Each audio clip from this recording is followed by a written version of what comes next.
దొంగల్లాగొచ్చి అర్ధరాత్రి అపరాత్రి అని కాకుండా వందల ఎకరాల్లో వారు ఏదైతే దాడి చేసినారో ప్రభుత్వమే మరి రక్షించాల్సిన వాళ్ళే భక్షిస్తుంటే సహజంగానే ఆవేదనతో అటు హెచ్సియు విద్యార్థులు కానీ దేశవ్యాప్తంగా పర్యావరణవేత్తలు కానీ ఉద్యమం చేసినారు.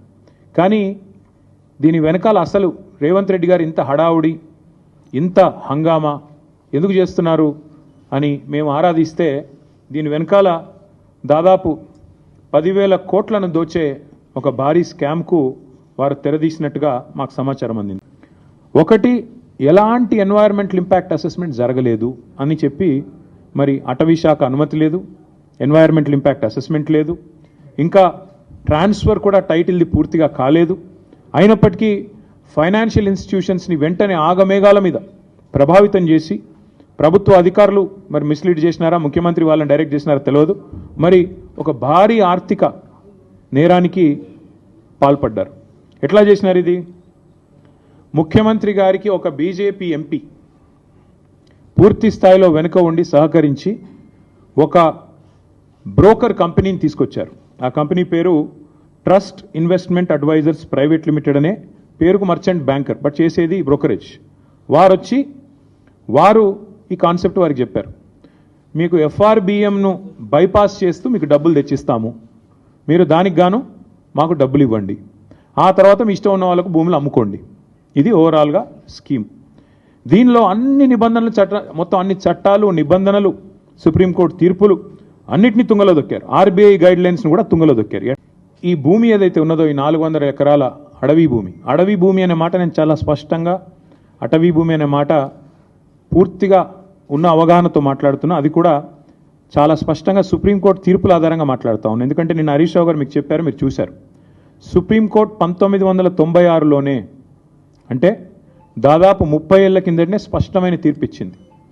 అడవి అని ప్రత్యేకంగా రిజర్వ్ ఫారెస్ట్ అని డిక్లేర్ చేయకపోయినా అడవులకు ఉండాల్సిన లక్షణాలు ఉంటే 0.4 క్యానపీ ఉంటే ఖచ్చితంగా అది ప్రైవేట్ ల్యాండ్ అయినా ఓనర్షిప్ ఎవరిదైనా ఖచ్చితంగా దాన్ని అటవీ భూమిగానే గుర్తించాలి అని సుప్రీంకోర్టు తీర్పు ఇవ్వడమే కాకుండా సుప్రీంకోర్టు రాష్ట్ర ప్రభుత్వాలకు ఆదేశం కూడా ఇచ్చింది.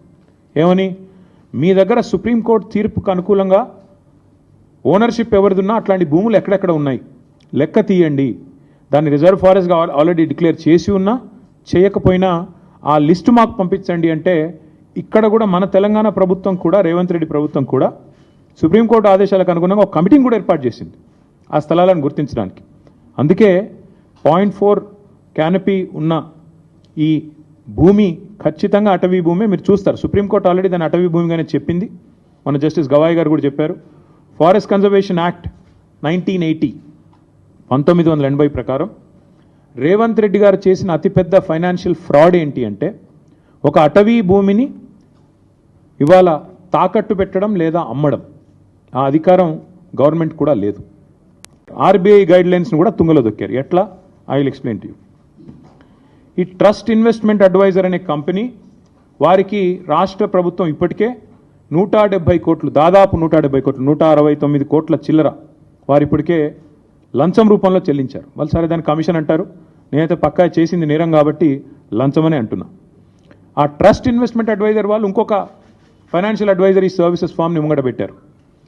బీకన్ ట్రస్టీషిప్ అనే కంపెనీని రంగంలో దించారు. ఇదంతా కూడా ఏంటంటే ఒక స్కీమ్ ప్రకారం. ఇక్కడ ఇంపార్టెంట్ పాయింట్, పేరుకు పోయిన సంవత్సరమే రాష్ట్ర ప్రభుత్వం మాకు సుప్రీంకోర్టు తీర్పు రాగానే ఈ భూమిని మేము 75 కోట్లు పర్ ఎకరం మేము టీజీఐఏసీకి బదలాయిస్తున్నామని చెప్పి ఒక జీవో ఇచ్చింది. కానీ జీవో మాత్రమే ఇచ్చింది తప్ప ఆ ల్యాండ్ను ఏలియనేషన్ చేయలేదు, సేల్ డీడ్ చేయలేదు, మ్యూటేషన్ కూడా కాలేదు. అయినప్పటికీ తనకు చెందని భూమి, మ్యూటేషన్ అయితేనే నీ పేరు మీదకి ఓనర్షిప్ వస్తేనే ఆ ల్యాండ్ నీదన్నట్టు లెక్క. ఇప్పుడు హెచ్సియు కూడా అదే అంటున్నారు కదా, హెచ్సియుకి ల్యాండే లేదు, హెచ్సియు ల్యాండ్స్ అన్ని మావే అని గవర్నమెంట్ ఎందుకు అంటుంది? ఎందుకంటే మ్యూటేషన్ కాలేదు కాబట్టి ఇంకా రికార్డ్స్ ప్రకారం నాదే ప్రభుత్వ భూమి అని ఈరోజు కూడా ప్రభుత్వం అదే వాదన చేస్తూ ఉంది.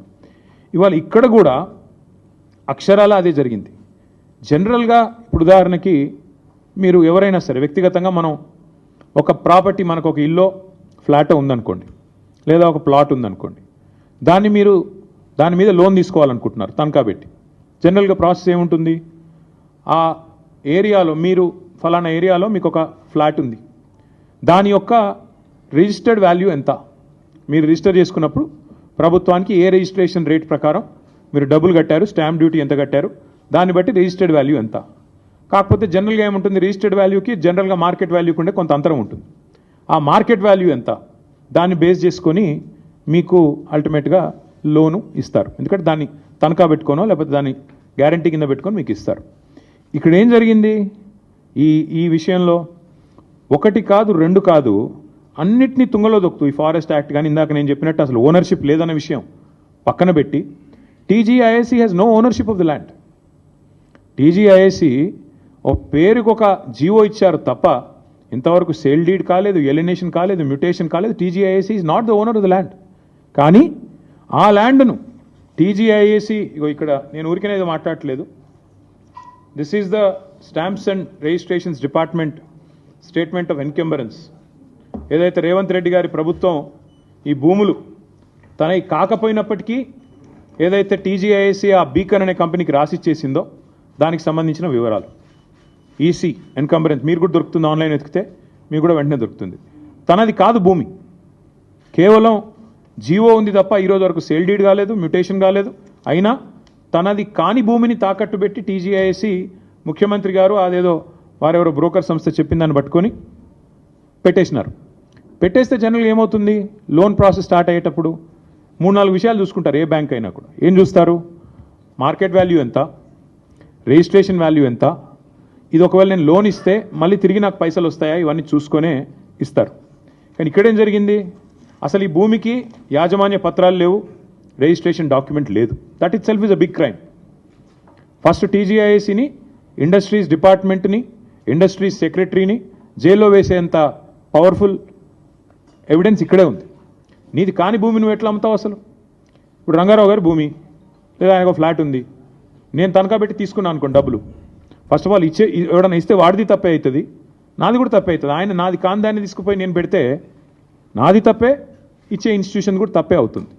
అట్లాగే ఇక్కడ తనకు సంబంధం లేని భూమిని ఇవాళ రిజిస్ట్రేషన్ పత్రం లేదు, యాజమాన్య పత్రం లేదు, ఏదీ లేకపోయినప్పటికీ ఒక నామమాత్రపు జీవో, అది కూడా ఎప్పుడు ఇచ్చారు, 26/6/2024లో జీవో నెంబర్ 54 ప్రకారం ఇచ్చేస్తున్నాం భూములు అని చెప్పి పేపర్ మీద మాత్రం ఇచ్చేసినారు.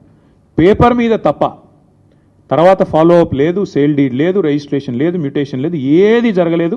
కేవలం టైటిల్ ట్రాన్స్ఫర్ కూడా కాకుండానే నాది అని టీజీఐఏసీ బ్యాంకుల దగ్గరికి, బ్రోకర్ల దగ్గరికి పోయింది.